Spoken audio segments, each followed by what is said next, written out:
ಹೌದು. ಆ ಹಾಡು ಗೊತ್ತಾ ನಿಮ್ಗೆ? ಹೂವಿನ ಬಾಣದಂತೆ ಯಾರಿಗೂ ಕಾಣದಂತೆ. ಅಯ್ಯೋ ಪಾಪ ಆ ಹುಡುಗಿಗೆ ಒಳ್ಳೇದಾಗ್ಲಿ. ಬಟ್ ಇವತ್ತು ಮ್ಯೂಸಿಕ್ ಏನಾಗ್ತಾ ಇದೆ ಅಕಾರ್ಡಿಂಗ್ ಟು ಯು? ಈಗ ನಾವು ಯಾವಾಗಲೂ ನಮ್ಮ ದೃಷ್ಟಿಕೋನದಲ್ಲಿ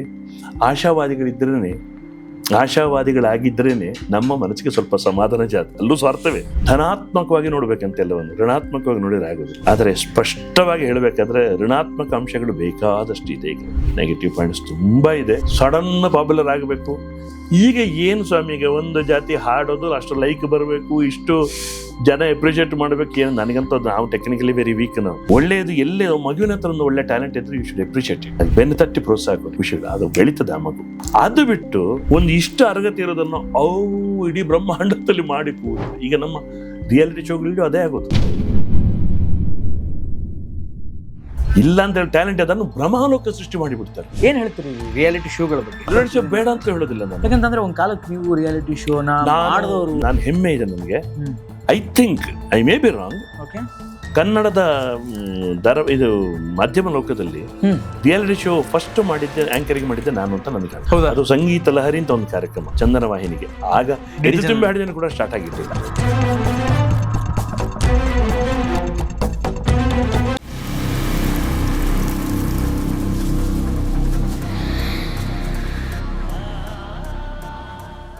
ಬಟ್ ಇವತ್ತು ಮ್ಯೂಸಿಕ್ ಏನಾಗ್ತಾ ಇದೆ ಅಕಾರ್ಡಿಂಗ್ ಟು ಯು?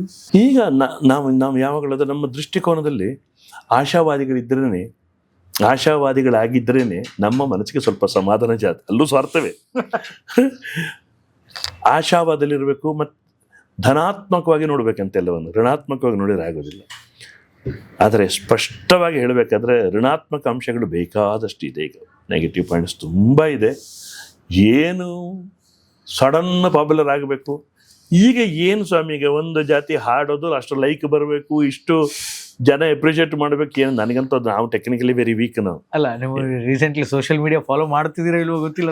ಸ್ವಲ್ಪ ನನಗೆ ಅದರಲ್ಲಿ ನನಗೇನು ಗೊತ್ತಾ, ಎಷ್ಟೋ ಮಾಡ್ಬೋದು. ಆ ಹಾಡು ಗೊತ್ತಾ ನಿಮಗೆ? ಹೂವಿನ ಬಾಣ. ಅಯ್ಯೋ ಪಾಪ ಆ ಹುಡುಗಿಗೆ ಒಳ್ಳೇದಾಗ್ಲಿ. ಆ ಹುಡುಗಿಗಳು ಅಲ್ಲ ಹೇಳಿದ. ಬಟ್ ಏನು ಅಂತ ಅದನ್ನ ಪಾಪ್ಯುಲರ್ ಅದನ್ನ ಯಾಕೆ ಅಷ್ಟು ಜನ ಎಂಜಾಯ್ ಮಾಡ್ತಾರಲ್ಲ, ಅಷ್ಟು ಯಾಕೆ ಹೈಲೈಟ್ ಅಂದ್ರೆ ವಿಚಿತ್ರವಾಗಿ ಏನೋ ಮಾಡಿದರೆ ಈಗ ಡಿಮಾಂಡ್. ವಿಚಿತ್ರವಾಗಿ ಮಾಡಬೇಕು. ವಿಚಿತ್ರವಾಗಿ ಶುದ್ಧವಾಗಿ ಮಾಡಿದ್ರೆ ಅದಕ್ಕೆ ಬೆಲೆ ಇಲ್ಲ ಅಂತ. ಒಳ್ಳೆದಕ್ಕೆ ಬೆಲೆ ಯಾವಾಗಲೂ ಇದ್ದೇ ಇದೆ. ಅಲ್ಲ, ಇದು ಕೆಟ್ಟದ್ದು ಹೇಳಿದಲ್ಲ. ಜನರು ಖುಷಿ ಪಟ್ಟರೆ ಆಯ್ತಲ್ಲ, ಅಲ್ಲಿ ಮುಗಿದೋಯ್ತಲ್ಲ, ಎಂಟರ್ಟೈನ್ ಆಯ್ತಲ್ಲ. ನಾ ಹೇಳುದು ಅದಕ್ಕೆ ಒಂದು ಯಾವತ್ತೂ ನಾನು ತಿಳ್ಕೊಳ್ತೇನೆ. ನನಗೆ ನನ್ನ ಅನುಭವದಲ್ಲಿ ಕಾಣೋದು, ಯಾವುದಕ್ಕೆ ಎಷ್ಟು ಇಂಪಾರ್ಟೆನ್ಸ್ ಕೊಡಬೇಕು ಅದು ಕೊಡಲೇಬೇಕು. ಅದು ನಮ್ಮ ಕರ್ತವ್ಯ. ಒಳ್ಳೆಯದು ಎಲ್ಲೇ ಮಗುವಿನ ಹತ್ರ ಒಂದು ಒಳ್ಳೆ ಟ್ಯಾಲೆಂಟ್ ಇದ್ರೆ you should appreciate it. Exactly. ಅದು ಬೆನ್ನು ತಟ್ಟಿ ಪ್ರೋತ್ಸಾಹ ಕೊಡಿ, ಖುಷಿ ಅದು ಬೆಳೀತದೆ ಆ ಮಗು. ಅದು ಬಿಟ್ಟು ಒಂದು ಇಷ್ಟು ಅರ್ಹತೆ ಇರೋದನ್ನು ಇಡೀ ಬ್ರಹ್ಮಾಂಡದಲ್ಲಿ ಮಾಡಿ ಕೂತಾರೆ. ಈಗ ನಮ್ಮ ರಿಯಾಲಿಟಿ ಶೋಗಳು ಅದೇ ಆಗೋದು. ಇಲ್ಲ ಅಂತ ಹೇಳಿ ಟ್ಯಾಲೆಂಟ್ ಅದನ್ನು ಬ್ರಹ್ಮಾಲೋಕ ಸೃಷ್ಟಿ ಮಾಡಿಬಿಡ್ತಾರೆ. ಏನ್ ಹೇಳ್ತೀರಿ ರಿಯಾಲಿಟಿ ಶೋಗಳ ಬಗ್ಗೆ? ರಿಯಾಲಿಟಿ ಶೋ ಬೇಡ ಅಂತ ಹೇಳೋದಿಲ್ಲ ನಾನು. ಯಾಕಂತಂದ್ರೆ ಒಂದ್ ಕಾಲಕ್ಕೆ ನೀವು ರಿಯಾಲಿಟಿ ಶೋನ ಮಾಡಿದವರು. ನನಗೊಂದು ಹೆಮ್ಮೆ ನಡೆಸ್ಕೊಟ್ಟು ನಾನು ಹೆಮ್ಮೆ ಇದೆ ನನಗೆ. I think I may be wrong. ಕನ್ನಡದ ಇದು ಮಾಧ್ಯಮ ಲೋಕದಲ್ಲಿ ರಿಯಾಲಿಟಿ ಶೋ ಫಸ್ಟ್ ಆಂಕರಿಂಗ್ ಮಾಡಿದ್ದೆ ನಾನು ಅಂತ ನನಗೆ ಕಾಣಿಸ್ತದೆ. ಅದು ಸಂಗೀತ ಲಹರಿ ಅಂತ ಒಂದು ಕಾರ್ಯಕ್ರಮ ಚಂದನ ವಾಹಿನಿಗೆ. ಆಗ ಎದು ತುಂಬಿ ಹಾಡಿದನು ಕೂಡ ಸ್ಟಾರ್ಟ್ ಆಗಿರ್ಲಿಲ್ಲ. ಈ ಟಿವಿಯಲ್ಲಿ ಅದು ಬಂದಿರಲಿಲ್ಲ. ಟಿವಿಯ ಸರಿಗಮಪ್ಪ ಯಾರು ಇವನು ಚಿಕ್ಕ ಯಂಗ್ ಯಾರು ಸೋನು ನಿಗಮ್ ಅವ್ರು ನಡೆಸ್ಕೊಡ್ತಾ ಇದ್ದು. ಬಹಳ ಇಂಪ್ರೆಸ್ ಆಗಿತ್ತು ನನಗೆ. ಆಗ ನಾವು ಯಾಕೆ ಅಂಥದ್ದನ್ನು ಮಾಡಬಾರ್ದು ಅಂತ ಸಂಗೀತ ಲಹರಿ ಅಂತ ಪ್ರಸನ್ನಮೂರ್ತಿ ಅಂತ ದೂರದರ್ಶನ ಅವರ ಇನ್ಚಾರ್ಜಲ್ಲಿ ಆಗಿದ್ದರು. ಅದರ ಆಂಕರಿಂಗ್ ಶಶಿಧರ್ ಕೋಟೆ ಪ್ಲಸ್ ನನ್ನ ಜೊತೆ ಸೀತಾ ಕೋಟೆ ನನ್ನ ವೈಫು ಸೇರ್ಕೊಂಡಿತ್ತು. ಹೌದಾ? ಅದು ಮೆರಲಾದಾಗ ಆಮೇಲೆ ಸಂಗೀತ ಸಂಭ್ರಮ, ನಾದ ಸುರಭಿ, ಹಾಡೊಂದು ಹಾಡುವೆನು, ಇದೆಲ್ಲ ನಮ್ಮದು ನಾನು ಆಂಕರಿಂಗ್ ಮಾಡಿದಂಥ ಪ್ರಾಜೆಕ್ಟ್ಗಳು ನಮ್ಮದು ಇತ್ತು. ಆಗ ಏನು ಗೊತ್ತಾ ವೈದ್ಯರೇ, ವಾಸ್ತವ ಹೇಗಿದೆಯಾ ಹಾಗೆ ಇರಬೇಕು ಅಂತ. ಬ್ರಹ್ಮಾಲೋಕಕ್ಕೆ ಹೋಗ್ಬಾರ್ದು. ಜಡ್ಜಸ್ ಕೂತ್ಕೊಳ್ತಾರೆ, ಅವರು ಅಲ್ಟಿಮೇಟ್ ರಿಸಲ್ಟ್ ಕೊಡ್ತಾರೆ. ಇವತ್ತೇನೋ ಇದರಲ್ಲಿ ಯಾರು ವಿನ್ನರ್ಸ್ ಮುಗಿದೋಯ್ತು ಅಲ್ಲಿಗೆ. ಒಂದು 4 ರೌಂಡ್, ಒಂದು ಭಾವಗೀತೆ ಸುತ್ತು, ಒಂದು ಜನಪದ ಸುತ್ತು, ಒಂದು ಫಿಲಮ್ ಸಾಂಗ್ ಸುತ್ತು, ಒಂದು ದೇವರನಾಮ ಸುತ್ತು. ಈಗ 4 ರೌಂಡ್ ಬ್ಯೂಟಿಫುಲ್. ಇನ್ನೊಂದು ಸೋನು ನಿಗಮ ಮಾಡಿದ್ದಾನೆ, ಅದನ್ನು ನಾವು ತಗೊಳ್ಳೋಣ. ತಾಳ ಚೇಂಜ್ ಮಾಡೋದು, ಒಂದು ಹಾಡನ್ನ ತಾಳ ಚೇಂಜ್ ಮಾಡಿ ಹಾಡೋದು ಹೇಗೆ ಅಂತೇಳಿ.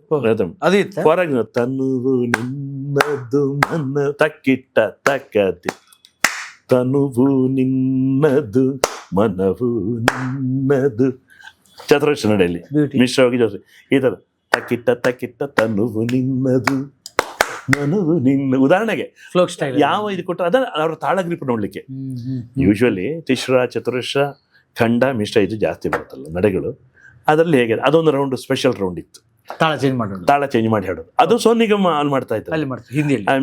मैं ये राउंड इस राउंड में ತಾಳ ಚೇಂಜ್ ಕರುಂಗ ಅದೆಲ್ಲ ಅವರದ್ದೇ ನೋಡಿ ಕಲ್ತಿದ್ದು ನಾವು. ಇಂಟ್ರೊಡ್ಯೂಸ್ ಮಾಡಿದ ಆ ರೌಂಡ್ ಇದೆಲ್ಲ ಬ್ಯೂಟಿಫುಲ್ ಇತ್ತು.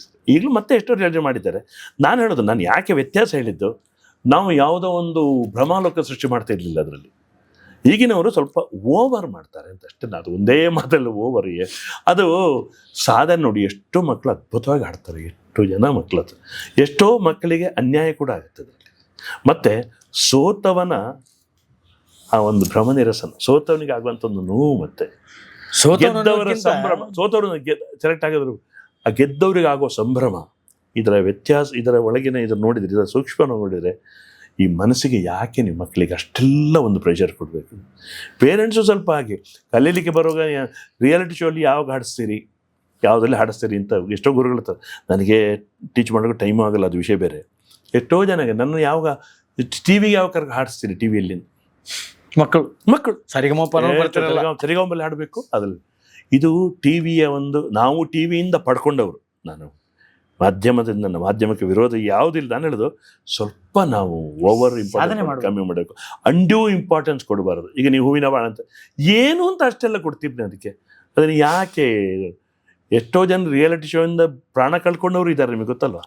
ಆ ರಾಜೇಶನ ಉದಾಹರಣೆ, ಅದು ಬೇರೆ ಥರ ಮ್ಯೂಸಿಕ್ ಇದೆಲ್ಲ. ಇನ್ನೊಂದು ಯಾವುದೋ ಒಂದು ಹಳ್ಳಿ ಲೈಫ್ ಬ್ಯಾಟ್ಲೆ, ಅದು ಯಾಕಾಯ್ತು ಹೇಳಿ? ಅವನು ಅಲ್ಲೂ ಇರೋದಿಲ್ಲ, ಇಲ್ಲೂ ಇರೋದಿಲ್ಲ, ಪಾಪ ತ್ರಿಶಂಕು ಸ್ವರ್ಗ. ಅವನು ತಲೆ ಕೆಡು. ಮನಸ್ಸು ಅನ್ನೋದು ಸೂಕ್ಷ್ಮ, ಎಲ್ಲವಿರೋದು ಮನಸ್ಸಲ್ಲಿಲ್ಲ. ಕೊನೆಗೂ ಮನಸ್ಸನ್ನು ಸಂತೋಷದಲ್ಲಿ ಇಟ್ಕೊರೋ ಅದೇ ಜೀವನ. ಸರ್, ನೀವು ಹೇಳಿದ್ರಿ ರಿಯಾಲಿಟಿ ಶೋ ಬಗ್ಗೆ, ನೀವು ಮಾಡ್ತಾ ಇದ್ದ ಕಾಲಕ್ಕೆ, ಅಥವಾ SPB ಅವರು ಎದೆ ತುಂಬಿ ಹಾಡುವೇನು ಮಾಡ್ತಾ ಇದ್ದ ಕಾಲಕ್ಕೆ, ಅವರೇ ನಿರೂಪಕರು, ಜೊತೆಗೆ ಒಬ್ಬರು ಅತಿಥಿಗಳನ್ನು ಕರೆಸೋರು, ಕೂಡಿಸೋರು. ಅದಾದ್ಮೇಲೆ ಮಕ್ಕಳು ಹಾಡಿದ ಮೇಲೆ we used to observe that ಶ್ರುತಿಯಲ್ಲಿ ಒಂದು ಸ್ವಲ್ಪ ಏರುಪೇರಾಯಿತು, ತಾಳದಲ್ಲಿ ಒಂದು ಸ್ವಲ್ಪ, ರಾಗದಲ್ಲಿ ಒಂದು ಸ್ವಲ್ಪ ಅಂತ ಮಿಸ್ಟೇಕ್ಗಳನ್ನು ಹೇಳೋರು.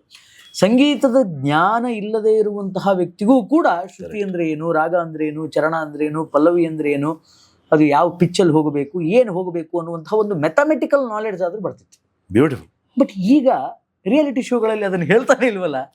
ನಾನು ಫಸ್ಟ್ ಆಫ್ ಆಲ್ ನನಗೆ ರಿಯಾಲಿಟಿ ಶೋ ನೋಡೋದು ಭಾಳ ಕಮ್ಮಿ ಆಗಿಬಿಟ್ಟಿದೆ. ಯಾಕೋ I am fed up with ನೋಡ್ಬೇಕಂತ ಅನ್ಸಲ್ಲ.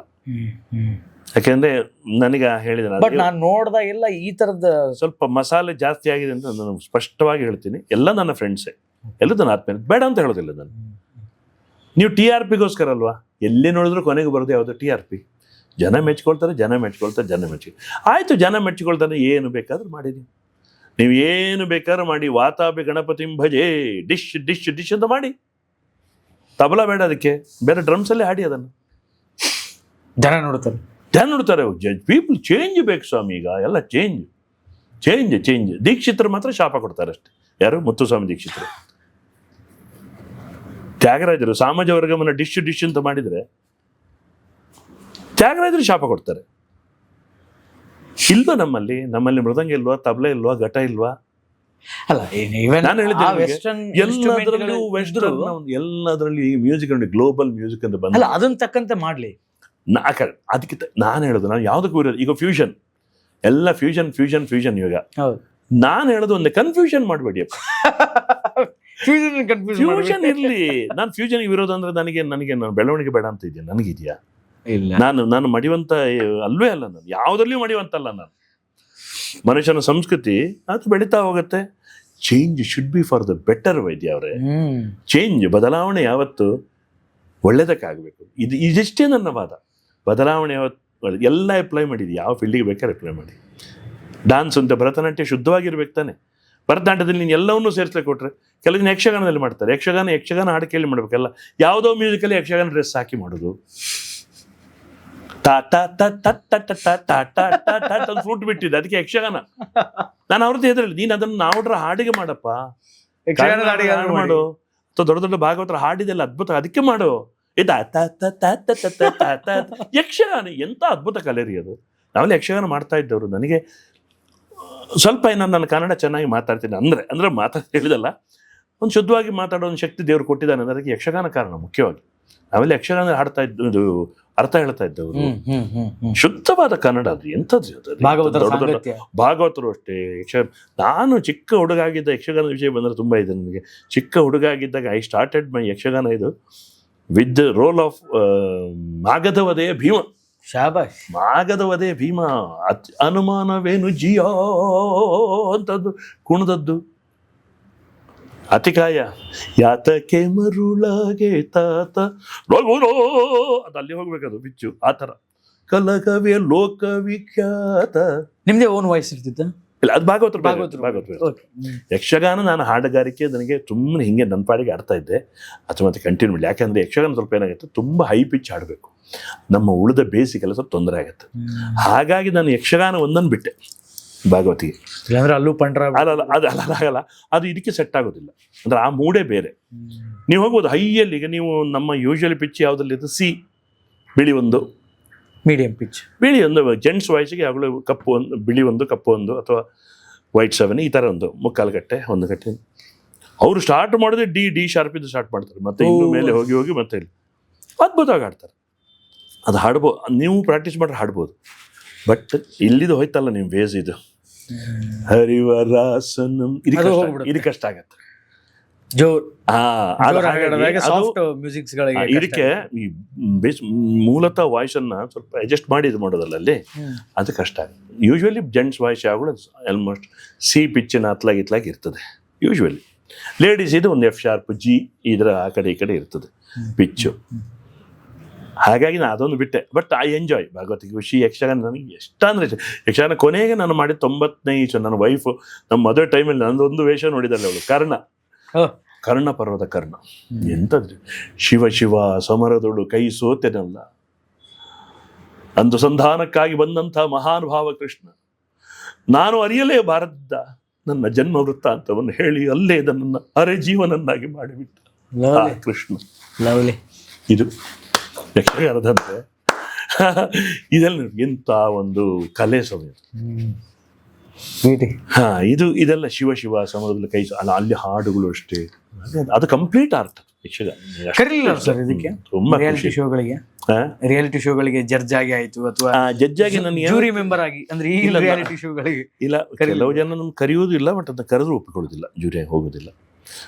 ಬೇಡ ನಾನೇ ಏನಾದರೂ ಮುಂದೆ ಯಾವ್ದಾದ್ರು ಒಂದು ಒಳ್ಳೆ ಅವಕಾಶ ಬಂದರೆ ನನ್ನ ಜವಾಬ್ದಾರಿಗೆ ಅಂದರೆ ನಾನು ಬೇರೆ ಥರ ಏನಾದ್ರು ಮಾಡುವಂಥ ಒಂದು ಐಡಿಯಾ ದೇವ್ರು ನಡೆಸಿರೋದು ಮಾಡ್ಬೋದು. ಅದಕ್ಕೆ ಕರೆಯೋದು ಅದು ನೋಡೋಣ ಫ್ಯೂಚರ್ಲಿ. ನಾನು ಅದರ ಬಗ್ಗೆ ಯಾವುದೇ ಒಂದು ಹೋಪ್ಸನ್ನು ಇಟ್ಕೊಂಡು ಅಥವಾ ನನಗೆ ಅದರ ಆಸಕ್ತಿಯೂ ಹೆಚ್ಚಿಲ್ಲ. ರಿಯಾಲಿಟಿ ಶೋ ನೋಡು ತುಂಬ ಕಮ್ಮಿ ಮಾಡಿದ್ದೀನಿ, ತುಂಬ ಅಂದರೆ ತುಂಬ ಕಮ್ಮಿ ಮಾಡಿದ್ದೀನಿ. ಒಳ್ಳೇದಾಗಲಿ, ಒಳ್ಳೇದು. ಎಷ್ಟೋ ಜನ ಸಿಂಗರ್ಸ್ಗೆ ಅವಕಾಶ ಆಗುತ್ತೆ, ಎಷ್ಟೋ ಜನಕ್ಕೆ. ಆಮೇಲೆ ತುಂಬ ಚೆನ್ನಾಗಿ ಹಾಡುವಂಥ ಮಕ್ಕಳು, ಎಲ್ಲ ಜನ ಹಾಡೋದು ಕೇಳಿದರೆ ಅದು ರೋಮಾಂಚನ. ಅಲ್ಲಿ ಎಷ್ಟೋ ಸಲ ಅನ್ಯಾಯವೂ ಕೂಡ ಆಗತ್ತೆ ಅನ್ನೋದ್ರ ಒಪ್ಕೊಳ್ಳೇಬೇಕು. ಯಾವುದೋ ಕಾರಣಕ್ಕೆ ಎಷ್ಟೋ ಜನ ಪ್ರತಿಭೆಗಳು ಅನ್ಯಾಯ ಆಗತ್ತೆ ಅನ್ನೋದು ಒಪ್ಕೊಳ್ಳೇಬೇಕಾ? ಎಕ್ಸಾಕ್ಟ್ಲಿ. ಅದೇನು ಕಾರಣ ಅದು ವಿಮರ್ಶೆ ಬಿಡಿ, ಅದು ದೊಡ್ಡ ಟಾಪಿಕ್. ಅದು I am not against reality shows. ಯಾವುದನ್ನು ಟೀಕೆ ಮಾಡೋದಿಲ್ಲ. ಅಂದರೆ ವಾಸ್ತವ ಇದೆ, ನೆಗೆಟಿವನ್ನು ಒಪ್ಕೊಳ್ಳಿ ನೀವು ಅಷ್ಟೇ. ನೆಗೆಟಿವ್ಸ್ ಆಗ್ತದೆ ಅಂತ ಎಲ್ಲರಿಗೂ ಅಷ್ಟೇ. ಮನುಷ್ಯ ಎಲ್ಲದರಲ್ಲಿಯೂ ಪಾಸಿಟಿವ್ ನೆಗೆಟಿವ್ ನೋಡ್ಬೋದು. ನಾವು ಒಬ್ಬ ಇಂಡಿವಿಜುವಲ್ ಆಗಿ ನೋಡ್ಬೋದು, ಒಂದು ವ್ಯವಸ್ಥೆಯಲ್ಲಿ ನೋಡ್ಬೋದು. ಭಗವಂತ ಒಬ್ಬನೇ ಪರ್ಫೆಕ್ಟ್, 100ಕ್ಕೆ 100 ಭಗವಂತನಿಗೆ ಒಬ್ಬನಿಗೆ. ನಾವು ಒಂದು 80-90 ನಮಗೆ ಮಾರ್ಕ್ ನಮ್ಮ ವ್ಯಕ್ತಿತ್ವ ಸಿಕ್ಕಿದ್ರೆ ನಾವು ಅದ್ಭುತ ಅಂತ ಲೆಕ್ಕ. ಮೋಕ್ಷನೇ 10% ನಿಮ್ಮಲ್ಲಿ ನೆಗೆಟಿವ್. ವಿವೇಕಾನಂದರಲ್ಲಿ ಕೂಡ ಒಂದು 2% ನೆಗೆಟಿವ್ ಇರ್ಬೋದು, ಪರಮಹಂಸರಲ್ಲೂ ಇರ್ಬೋದು, ಶಂಕರಾಚಾರ್ಯರಲ್ಲಿ ಇರ್ಬೋದು, ಮಧ್ವಾಚಾರ್ಯ ಹೇಳಿದ್ದಾನೆ. ದೊಡ್ಡವರಲ್ಲಿ ಕೂಡ ಮನುಷ್ಯ ಆಗಿ ಬಂದ ಮೇಲೆ ಖಂಡಿತ ಇರುತ್ತೆ. ಹಾಗಾಗಿ ನಾವು ಏನು ಗೊತ್ತಾ, ಅಂಧಾಭಿಮಾನಿಗಳಾಗಿಬಿಡ್ತೀವಿ. ಮಾಡಿದೆಲ್ಲ ಸರಿ, ಒಂದು ವ್ಯವಸ್ಥೆ. ಈಗಿನ ವ್ಯವಸ್ಥೆ ಬಿಡಿ, ಈಗ ಸರ್ಕಾರದ ಬಗ್ಗೆ ನೆಗೆಟಿವ್ ಜಾಸ್ತಿ ಇದೆ. ಪಾಸಿಟಿವ್ ಹುಡುಕ್ಬೇಕು ನಾವು ಅಷ್ಟೇ. ಸರ್ಕಾರದ ವ್ಯವಸ್ಥೆ ಹೇಗಿದೆ, ಯಾವ ಪಾರ್ಟಿ ನಿಮ್ಮನ್ನು ಅಂಥ ಒಂದು ಶುದ್ಧವಾದ ಪಾರ್ಟಿಯಿಂದ ಯಾವುದನ್ನು ಹೇಳ್ತೀರಿ ನೀವೀಗ? ಹೇಳಿ. ಭ್ರಷ್ಟಾಚಾರ ರಹಿತವಾದ ಪಕ್ಷ, ಸಮಾಜ ಸೇವೆ ನಮ್ಮ ಗುರಿ. ಎಷ್ಟೆಲ್ಲ ಮಾತಾಡ್ತೀವಿ, ಏನಾಗ್ತಾ ಇದೆ? ಬಿಸ್ನೆಸ್ ಆಗಿಲ್ವೋ ಸ್ವಾಮಿ? ಬಿಸ್ನೆಸ್ ಅಲ್ವಾ ಇದು? ಇಷ್ಟು ಇನ್ವೆಸ್ಟ್ ಮಾಡಿ ಇಷ್ಟು ಕೋಟಿ ತಗೋ. ಇಲೆಕ್ಷನ್ ನಿಲ್ಲಬೇಕಾದ್ರೆ, ಒಂದು ಕಾರ್ಪೊರೇಟ್ ಇಲೆಕ್ಷನ್ ನಿಲ್ಲಬೇಕಾದ್ರೆ ಎಷ್ಟು ಬೇಕಿದೆ? ವಾಸ್ತವ ಅಲ್ವ ಇದು? ಆಮೇಲೆ ಅದನ್ನು ವಾಪಸ್ಸು ವಸೂಲಿ ಮಾಡಲೇಬೇಕಲ್ಲ. ಕಮರ್ಷಿಯಲ್ ಎಲ್ಲದಲ್ಲಿ ಆದರೆ ಅದಕ್ಕೆ ನಾನು ಯಾವಾಗಲೂ ಹೇಳ್ತೀನಿ, ನನ್ನ ಮನಸ್ಸಿಗೆ ಕಂಡಿದ್ದು ಇದು ನನ್ನದೇ ವಾಕ್ಯ, ಅಂದರೆ ಹಿರಿಯರನ್ನು ತಿಳ್ಕೊಂಡಿದ್ದು, ಇದು ಅಪ್ಲೈ ಮಾಡಿ ಎಲ್ಲದಕ್ಕೂ. ದುಡ್ಡಿಲ್ಲದೆ ಜೀವನವಿಲ್ಲ, ಹಣವಿಲ್ಲದೆ ಜೀವನವಿಲ್ಲ, ದುಡ್ಡಿಲ್ಲದೆ ಜೀವನವಿಲ್ಲ, ದುಡ್ಡೇ ಜೀವನವಲ್ಲ, ದುಡ್ಡೇ ಜೀವನವಲ್ಲ. ಎಷ್ಟು ಬೇಕು ನಮ್ಮ ಜೀವನಕ್ಕೆ ಅದು ಮಾಡಿ. ನಾವು ಸನ್ಯಾಸಿಗಳಾಗಿ ದುಡ್ಡೇ ಜೀವನ ಆದರೆ ಅದೇ ಜೀವನ ಆಗಬಾರ್ದು. ಸೆಕ್ಸ್ ಇಲ್ಲದೆ ಜೀವನ ಇಲ್ಲ, ಸೆಕ್ಸೇ ಜೀವನವಲ್ಲ. ಎಲ್ಲದಕ್ಕೆ ಅಪ್ಲೈ ಮಾಡಿದ್ವಿ. ಎಕ್ಸಾಕ್ಟ್ಲಿ. ಇದನ್ನು ನಾವು ತಿಳ್ಕೊಂಡು ಬಿಟ್ರೆ, ಅದಕ್ಕೆ ಸಿಂಪಲ್ ಹೇಳೋದು, too much is too bad ಅಂತ ಸಿಂಪಲ್ ಆಗಿ ಹೇಳುವುದು. ಅತಿ ಆಸೆ ಗತಿಗೆ ಹೇಳು ಅಂತ ಹೇಳಿದಾಗೆ ಇದರಲ್ಲಿ ಇದಲ್ಲ ನಮ್ಮ ಇದರಲ್ಲಿ. ಹುಟ್ಟು ಸಾವು ಬಾಳಿನಲ್ಲಿ ಎರಡು ಕೊನೆಗಳು, ಬಯಸಿದಾಗ ಕಾಣದಿರುವ ಎರಡು ಮುಖಗಳು, ಹರುಷ ಒಂದೇ ಯಾರಿಗುಂಟು ಹೇಳು ಜಗದಲ್ಲಿ, ಹೂವು ಮುಳ್ಳು ಎರಡು ಉಂಟು ಬಾಳಲತೆಯಲ್ಲಿ, ವಿಷಾದವಾಗಲಿ ವಿನೋದವಾಗಲಿ ಅದೇನೇ ಆಗಲಿ ಅವನೇ ಕಾರಣ. ಇದು ಆಸೆ ಎಂಬ ಬಿಸಿಲು ಕುದುರೆ ಏಕೆ ಏರುವೆ, ಮರಳುಗಾಡಿನಲ್ಲಿ ಸುಮ್ಮನೆ ಅಲೆಯುವೆ, ಅವನ ನಿಯಮ ಮೀರಿ ಇಲ್ಲಿ ಏನು ಸಾಗದು, ನಾವು ನೆನೆಸಿದಂತೆ ಬಾಳಲೇನು ಎದು. ಇದರಲ್ಲಿ ತತ್ವ ಹೇಳಿದಾರಲ್ಲ ನೋಡಿ, ಟೂ ಮಚ್ ಟು ಬೇಡ. ಏನೇ ಆದ್ರೂ ನಿಮಗೆ ನಿರಾಶೆಯೂ ಬೇಡ, ದುರಾಶೆಯೂ ಬೇಡ, ಅತಿ ಸಂತೋಷನೂ ಬೇಡ, ಅತಿ ದುಃಖವೂ ಬೇಡ, ಬ್ಯಾಲೆನ್ಸು. ಇದನ್ನ ನೀವು ಮುಂದುವರಿಸಿ, ಸ್ವಲ್ಪ ತೃಪ್ತಿ ಅತೃಪ್ತಿ ಅಂತ ಬರುತ್ತೆ ಮನುಷ್ಯನಿಗೆ ಯಾವಾಗಲೂ. ಈಗ ನಾನು ಇದರಲ್ಲಿ ಏನಂದ್ರೆ, ನನಗೆ ನನ್ನ ಪಾಡಿಗೆ ಕೆಲವೆಲ್ಲ ನಾನು ಮನಸ್ಸಿಗೆ ಬಂದದನ್ನ ಹೃದಯದಿಂದ ಅನುಭವಿಸಿ ನನ್ನದಾಗಿಸಿಕೊಂಡಿದ್ದೀವಿ ಇಂಥ ವಿಷಯಗಳು. ನನಗೆ ನನ್ನ ಜೀವನದಲ್ಲಿ ತುಂಬಾ ಕಷ್ಟಗಳನ್ನು ಅನುಭವಿಸಿದ್ದೇನೆ ನೀವು. ಯಾಕೆಂತಂದ್ರೆ ಈ ತರದ ಅನುಭವಗಳು ಅರ್ಥ ಆಗೋದು ನನಗೆ ಗೊತ್ತಿರೋಂಗೆ, ಒಳ್ಳೆ ಸಂಗೀತವನ್ನು ಅರ್ಥಕೊಂಡವರಿಗೆ, ಸಂಗೀತಗಾರರಿಗೆ, ಇನ್ನೊಂದು ಸಾಹಿತ್ಯವನ್ನು ಅರ್ಥಕೊಂಡಂತ ಸಾಹಿತಿಗಳಿಗೆ ಅಬ್ಬಾ ಜೀವನದ ಪರಮಾರ್ಥ ಏನು, ಸುಖ ದುಃಖಗಳ ಕಾರಣ ಏನು, ವೈರಾಗ್ಯ ಅಂದ್ರೆ ಏನು, ಬಹಳ ಸ್ಪಷ್ಟವಾಗಿ ಅರ್ಥ ಆಗೋದು ಸಂಗೀತಗಾರರಿಗೆ, ಸಾಹಿತಿಗಳಿಗೆ ಅಂತ ನನಗನ್ಸುತ್ತೆ.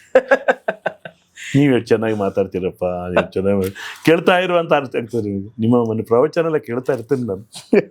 ಮುಂದುವರಿಸಿ, ಯಾಕೆಂದರೆ ನಹಿ ಜ್ಞಾನೇನ ಸದೃಶಂ, we are really proud of you. ನಾನು ಹೇಳೋದು, ನನ್ನ ನೋಡಿ ಕಲಾವಿದರಾಗಲಿ ಯಾರದೇ ವ್ಯಕ್ತಿ ಅದು ನಗುಮುಖ ಜನಗಳು, ಏನೋ ಎಷ್ಟೋ ಜನ ಹೇಳ್ತಾರೆ, ನೀವು ಯಾವತ್ತೂ ನಗನಗ್ತಾ ಇರ್ತೀರಲ್ಲ ಕೊಟ್ಟಿರಿ. ಅದಕ್ಕೆ ನನಗೆ ಹೇಳೋದು, ಅದು ಕೂಡ ಅಪ್ಪ ಅಮ್ಮ ಕೊಟ್ಟ ಭಿಕ್ಷೆ, ನನ್ನ ಸಂಸ್ಕಾರ ಅದು. ನಾನು ನಗು ಯಾವುದರ ಸಂಕೇತ ಅಂದರೆ ಪ್ರೀತಿಯ ಸಂಕೇತ. ನನಗೆ ಯಾರನ್ನೂ ದ್ವೇಷ ಮಾಡುವಂಥ ಒಂದು ಮನೋಧರ್ಮ ಬರುವುದೇ ಇಲ್ಲ, ನನ್ನ ಜೀವನದಲ್ಲಿ ಬಂದಿಲ್ಲ. ನಮ್ಮ ಅಪ್ಪ ಎಷ್ಟು ಶುದ್ಧವಾಗಿದ್ದರೆ ಕೆಟ್ಟ ಹೊರಡೆ ಬರ್ತಾ ಇರಲಿಲ್ಲ ಅವ್ರ ಬಾಯಲ್ಲಿ. ಅವ್ರ ಜೊತೆ ನಿಮ್ಮ ಭಾಗದ ಜನರಿಗೆ ಕೆಟ್ಟ ಮಾತೆ ಕೆಟ್ಟ ನಮಗೆ ಈಗ ನಮಗೆ ಆದ ಕೂಡಲೇ ಯಾವುದೊಂದು ಬಂದ್ಬಿಡುತ್ತಲ್ಲ, ಈಗ ಬರುತ್ತೆ, ಈಗೂ ಬರಲ್ಲ, ಬರೋದಿಲ್ಲ. ಅದನ್ನು ನಾವು ತಂದೆಯವ್ರಿಗೆ ಕಂಪೇರ್ ನಾನು ಸ್ವಲ್ಪ ಕಲಬೆರಕೆ ಆಗಿದ್ದೀನಿ ಅಂತ ಕಾಣ್ತದೆ. ಅವ್ರು ಅಷ್ಟು ಶುದ್ಧ. ಒಂದು ಕೆಟ್ಟ ನಮಗೆ ಕೋಪ ಬಂದರೆ ಯಾವುದೊಂದು ಅಡ್ಡ ಬಂದ ಯಾವುದೋ ವೆಹಿಕಲ್ ಅಂದರೆ ಇದನ್ನೇ ಅಂತ ಬರೋದು. ಅವರಿಲ್ಲ, ಸಂಸ್ಕಾರ ಇಲ್ಲ ಅವನಿಗೆ, ಬಿಡು, ಇಷ್ಟೇ ದೊಡ್ಡ ಪದ. ನಿಜವಾಗಿ ಸರ್, ಅದು ಮ್ಯಾಕ್ಸಿಮಮ್ ಅವ್ನ ಸಂಸ್ಕಾರ ಸರಿ ಇಲ್ಲ ಅವನಿಗೆ. ಇಷ್ಟೇ ಅಪ್ಪ ಹೇಳ್ತಾ ಇದ್ದಿದ್ದ. ನಮ್ಮಪ್ಪ ಇನ್ನೂ ಚೆನ್ನಾಗಿ ಹೇಳೋರು ಉತ್ತರ ಕರ್ನಾಟಕದಲ್ಲಿ. ಅದು ಬಿಡಿ, ಅಲ್ಲಿನ ಭಾಷೆ ಬಿಡಿ, ಅದು ಚಂದ ಬಿಡಿ, ಅದರದ್ದೇ ಆದ ಚಂದ. ನಾನು ಯಾಕೆ ಹೇಳಿದ್ರೆ, ಇದನ್ನು ತಿಳ್ಕೊಳ್ತಾ ಈಗ ನನ್ನ ನಗುಮುಖ ಮಾತ್ರ ಕಾಣ್ತೇನೆ, ಹೇಗೆ ನಗ್ತೇನೆ. ನನ್ನ ನೇಚರ್ ಅದು, ಐ ಆಮ್ ಲೈಕ್ ದ್ಯಾಟ್. ಕೃತಕವಾದ ಜೀವನ ಬೇಡವಾಗಿ, ಕೃತಕವಾಗಿದೆ. ನಿಜವಾಗಿ ನೀವು ಹೇಳಿ, ಈ ಕ್ಷಣ ಸತ್ಯ ಅಂತ ಮಾತ್ರ ಬಿಟ್ಟರೆ ಮುಂದಿನ ಕ್ಷಣ ಗೊತ್ತಾ ನಿಮಗೆ? 100% ಗ್ಯಾರಂಟಿ ಹೇಳ್ತೀರಾ ನೀವು? ಇಲ್ಲ ಅಲ್ವಾ? ಎಂಥದಿಲ್ಲ, ಈ ಕ್ಷಣವ ಸಂತೋಷನ ಕಳೆಯೋಣ. ಭಗವತ್ ಸ್ವರೂಪಿಗಳು ನಾವೆಲ್ಲ. ಆ ದಿವ್ಯ ಆನಂದವನ್ನು ಲೌಕಿಕದಲ್ಲಿ ಕೂಡ ಕಾಣುವಂಥ ಪ್ರಯತ್ನ ಮಾಡುವ. ಟು ಬಿ ವೆರಿ ಸಿಂಪಲ್, ಪ್ರತಿ ಕ್ಷಣವನ್ನು ಮನಸ್ಸನ್ನು ಖುಷಿಯಲ್ಲಿ ಇಟ್ಕೊಳ್ಳಿಕ್ಕೆ ಪ್ರಯತ್ನ ಪಡುವ, ಖುಷಿಯಿಂದ ಕಳೆಯೋಣ. ಸಾಧ್ಯ ಆದರೆ ಎಲ್ರಿಗೂ ನಗುವನ್ನು ಹಂಚೋಣ, ಸಂತೋಷವನ್ನು ಹಂಚೋಣ, ನಾವು ಖುಷಿ ಪಡೋಣ. ಈ ನಗುವಿನ ಹಿಂದೆ ಇರುವ ನೋವುಗಳು, ದುಮ್ಮಾನಗಳು, ದುಮ್ಮಾನಗಳು, ಡಿಪ್ರೆಷನ್, ಎಷ್ಟೋ ಸಲ ಮನಸ್ಸು ಡಿಪ್ರೆಸ್ ಆಗ್ತದೆ. ಅದು ಬೇರೆ ಬೇರೆ ಕಾರಣಗಳಿಗೋಸ್ಕರ ಇರ್ಬೋದು. ನಾನು ಎಲ್ಲವನ್ನೂ ನೋಡಿದ್ದೀನಿ. ಆದರೆ ನನಗೆ ಸಂತೋಷವಾಗಿರಲಿಕ್ಕೆ, ಎಷ್ಟೋ ಸಲ ಡಿಪ್ರೆಷನ್ನಿಂದ ಮೇಲೆ ಬರಲಿಕ್ಕೆ ನನ್ನ ಸಂಗೀತ ನನಗೆ ಕಾರಣ ಆಗಿದೆ. ಎಕ್ಸಾಕ್ಟ್ಲಿ. ಆ ಸಂಗೀತ. ತೃಪ್ತಿ ಬೇಕು ಮನುಷ್ಯನಿಗೆ, ಅತೃಪ್ತಿಯೂ ಬೇಕು ಜೀವನದಲ್ಲಿ. ಯಾಕೆ ಗೊತ್ತಾ? ತೃಪ್ತಿ ಇಲ್ಲ ಅಂತ ಹೇಳಿ, ಆದರೆ ತೃಪ್ತಿ ಅತೃಪ್ತಿ ಬಗ್ಗೆ ನಾನು ಹೇಳ್ತಾ ಇದ್ದಾಗ, ಒಂದು ಲೆವೆಲ್ನ ತೃಪ್ತಿ ನಿಮಗೆ ಇಲ್ಲ ಅಂತ ಹೇಳಿ ಆದರೆ ಮನಃಶಾಂತಿ ಇರೋದಿಲ್ಲ. ನಾನೇನೋ ಮಾಡಿದಲ್ಲಿ ನನಗೆ ಎಂಥದ್ದು ಇಲ್ಲ, ನಾನು ಏನು ನನಗೆ ಎಂಥದ್ದಕ್ಕಿಲ್ಲ, ಅದು ಸಿಗಲಿಲ್ಲ, ಇದು ಸಿಗಲಿಲ್ಲ, ಇದು ಸಿಗಲಿಲ್ಲ. ತೃಪ್ತಿ ಕಂಪ್ಲೀಟ್ ಒಂದು ರೀತಿಯಲ್ಲ, ದೇವ್ರು ಇಷ್ಟಾರ ಕೊಟ್ಟಿದ್ದಾನಲ್ಲ, ಈ ತೃಪ್ತಿ ಅಂತೂ ಇರಬೇಕು. ಆಗ ಮನಸ್ಸು ಖುಷಿಯಾಗಿರ್ತೀವಿ. ಮನಸ್ಸಲ್ಲಿ ಅತೃಪ್ತಿ ಇಲ್ಲ ಅಂತ ಇಟ್ಕೊಳ್ಳಿ, ನಿಮಗೆ ಬೆಳವಣಿಗೆ ಇಲ್ಲ. ಅತೃಪ್ತಿ ಇಲ್ಲ ನಿಮ್ಮ ಜೀವನದಲ್ಲಿ, ಏನೋ ಒಂದು ಇನ್ನಷ್ಟು ಮಾಡಬೇಕು, ಇಷ್ಟಲ್ಲಿ ತೃಪ್ತಿ ಈ ತೃಪ್ತಿ ಸಾಕಾಗಲ್ಲ. ಅಂದ್ರೆ ನೀವು ಎಂಡಿಂಗ್ ಪಾಯಿಂಟ್ ರೀಚ್ ಆಗ್ತದೆ. ಹಾಗಾಗಿ ನಾನು ಯಾವ ಹೇಳ್ತೇನೆ, ಬೆಳವಣಿಗೆ ಇರೋದಿಲ್ಲ. ತೃಪ್ತಿ ಅತೃಪ್ತಿಗಳ ನಡುವೆ ಒಂದು ಬ್ಯಾಲೆನ್ಸ್ ಇರಬೇಕು, ಒಂದು ಸಮರಸದ ಸೂತ್ರ ಇರಬೇಕು. ಅದರಲ್ಲಿ ಅದರೊಂದು ಅರ್ಥಪೂರ್ಣವಾದ ಸಂಗಮ ಇರಬೇಕು ಅಂತ ಹೇಳಿದೆ ನಾನು. ಈ ವರ್ಡ್ ಯೂಸ್ ಮಾಡ್ತೀನಿ, ತೃಪ್ತಿ ಅತೃಪ್ತಿಗಳನ್ನು. ನೀವು ನೋಡಿದ್ದನ್ನು, ಇದು ಎರಡೂ ಬೇಕು ಮನುಷ್ಯನಿಗೆ. ಮತ್ತೆ ಸಹಜವಾಗಿರಬೇಕು ಅಂತೇಳಿ. ಈಗ ನೀವೀಗ ಆ್ಯಂಕರಿಂಗ್ ಮಾಡ್ತಾ ಇದ್ದೀರಲ್ಲ, ಎಷ್ಟು ಸಹಜವಾಗಿ ಮಾಡ್ತಾ ಇದ್ದೀರಿ ಹೇಳಿ. ಇದನ್ನು ಹೂ ಈಗ ನಮ್ಮ ಮಾಡ್ತೀರಾ ನೀವು? ಇಲ್ಲಲ್ಲ. ಈಗ ನಮ್ಮ ಜೊತೆ ಇದ್ದಾರೆ ಶಶಿಧರ್ ಕೋಟೆ, ಇದು ನ್ಯಾಚುರಲ್ ಅಲ್ವಾ? ನೀವು ಹಾಗೆ ಮಾಡಿರ್ತಾನೆ. ಈಗ ನಮ್ಮೊಳಗಿದ್ದಾರೆ ಬೇಕಾ ಬಿಡಿ. ಮಾಧ್ಯಮಗಳು ಏನೆಲ್ಲ ಮಾಡಿಬಿಟ್ಟಿದ್ದಾರೆ, ಅದನ್ನು ಉಳಿದವರು ಫಾಲೋ ಮಾಡೋದು. ಮಾಧ್ಯಮಗಳಲ್ಲಿ ಬರುವಂತ ಕೆಲವು ವಿಷಯಗಳು ನೋಡಿದರೆ ಅಥವಾ ಜನತಂಡ ನೋಡಿದ್ರೆ, ಅಂದ್ರೆ ಬಂದ ಅತಿಥಿಗಳಿಗೆ ಒಂದ್ ಸ್ವಲ್ಪ ಹೈಪ್ ಕ್ರಿಯೇಟ್ ಆಗಲಿ, ಉತ್ಸಾಹಕ್ಕೆ ಬರ್ಲಿ ಅಂತ ಓದಿರ್ತಾರೆ. ಇರ್ಲಿ, ಯಾವುದು ತಪ್ಪು ಅಂತ ಹೇಳೋದಿಲ್ಲ. ನಾನು ಕಾಂಟ್ರವರ್ಸಿಗಂತೂ ಹೋಗೋದೇ ಇಲ್ಲ. ಈಗ ಕೆಲವು ವಿಷಯ ನೋಡಿದ್ರೆ, ಈಗ ಮಾತಾಡುವಾಗ ನನಗೆ ನೆನಪಾಯ್ತು, ಸಹಜ ಕೃತಕ. ಕೃತಕತೆಗೆ ಹೆಚ್ಚು ಒತ್ತು ಕೊಟ್ಟರೆ ಸಹಜತೆ ಹೊರಟೋಗುತ್ತಲ್ಲ. ನ್ಯಾಚುರಲ್ ಆಗಿರ್ಬೇಕು. You should be natural. ನಿಮ್ಮ ಸಂಗೀತ ನ್ಯಾಚುರಲ್ ಆಗಿರಬೇಕು, ನಿಮ್ಮ ಮಾತು ನ್ಯಾಚುರಲ್ ಆಗಿರಬೇಕು. ಬರುವ ಹಾಡು, ಅದು ಬರತಕ್ಕಂಥ, ಹೋಗತಕ್ಕಂಥ, ಹಾಡತಕ್ಕಂಥ ಪ್ರತಿಯೊಂದಕ್ಕೂ ತಕ್ಕಂಥ ಸೇರಿಸ್ಬೇಡಿ ಸ್ವಾಮಿ. ಕೇಳಿ ಸಾಕಾಗಿಲ್ಲ.